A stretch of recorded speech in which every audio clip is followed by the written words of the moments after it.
Chapter 12. I hear it didn't go as expected. The subway car, one of the last of the night, held 3 other people, all clustered at the opposite end, and all 3 deep in drunken conversation. Needy, still feeling the chill, slumped into a seat across from the door, stared at her reflection in the window.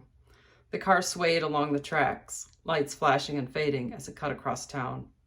As Needy watched through the glass, a hand appeared on the other side, high up in the window. Fingers outstretched, pale skin hard against the glass, the walls of the underground behind. Maddie. The hand stayed on the glass, flattened and unmoving. The train trundled on, the hand remained. The wheels hummed, clattered, the car jerked. The hand remained. Cages, creatures, cameras, crowds, dirt, destruction, demands, historics by Hume. Banzel Properties, Banzel, mom and dad, her mom and dad. That section of town where she'd been was known for its gentrification. The bookstore must have been one of the renovated buildings, renovated by Elizabeth's husband. There was meaning in the connections, something Needy did not want to consider.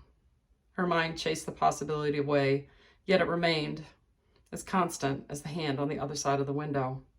Guy Belmont, Rod McKinnon, the hand. Elizabeth Hume, Hayden Thomas, the hand. Banzel Properties, the hand, Maddie's hand, mom and dad. The car stopped at Boylston. Needy got out, not changing pace of her stride when she emerged into the rain waiting for her on the street. She shivered, but not from the rain. It was from the relentless chill, now coming from within her own body, icing her spine, cooling her blood. The bitter taste in the back of her throat settled there, lingering like a threat. This time, though, she didn't fight that warning, resent it, or dislike it. She welcomed it, accepted it, all of it, even the shadow presence now trailing along behind her. By the time she reached the central burying ground, her soaked bomber jacket hung heavily on her shoulders. The wrought iron railing surrounding the space was slick, shining from the glow of the street lamps. She went into the cemetery, stepping over the branches left from the storm. Established on the Common in 1756, it was considered one of the most unique cemeteries in the country. It's not popular with the picture-taking tourists, but due to its special history, it is with the ghost hunters. In the early 1800s, the mayor of Boston appropriated a corner, took out a row of tombs. He ordered the construction of a platform, the Dell, and relocated the remains.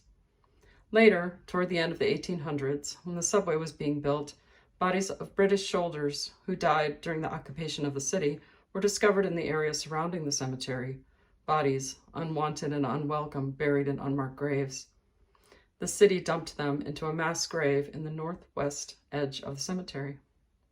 Needy knew all of this because her parents told her. They'd told her a lot of such historic facts, tidbits about the properties, all around town, snippets of history having to do with the buildings, the locations, all information related to the properties. She now gazed over the battered headstones. How many other nameless bodies had there been? Bodies that had once been human, dumped into the ground, unmarked, unknown, rotten, and forgotten. She smirked and moved deeper in, swiping at the rain dripping from her hair. "Finding something funny, baby?" Maddie asked from behind. "Come with me and find out," she replied. Needy marched ahead. Maddie followed. Overhead, the tree branches, now showing the tiniest buds of spring, dipped from the wind. Raindrops drizzled from the trees and came down from the sky. The ground was flat, and except for the narrow dirt path, not much to look at. The Instagram worries were right to spend their time in other, more picturesque burial grounds. Needy went to the Dell, hopped up on the raised platform, walking across the mass grave of nameless bodies. In the spring, when the trees had real leaves, and the cherry trees and magnolias bloomed, the lifeless ground would turn green with fresh grass and be respectable. But for now, it was battered, muddy from the rain, and a very ordinary brown. "Is this your secret place?" Maddie was beside her now, her eyes glowing.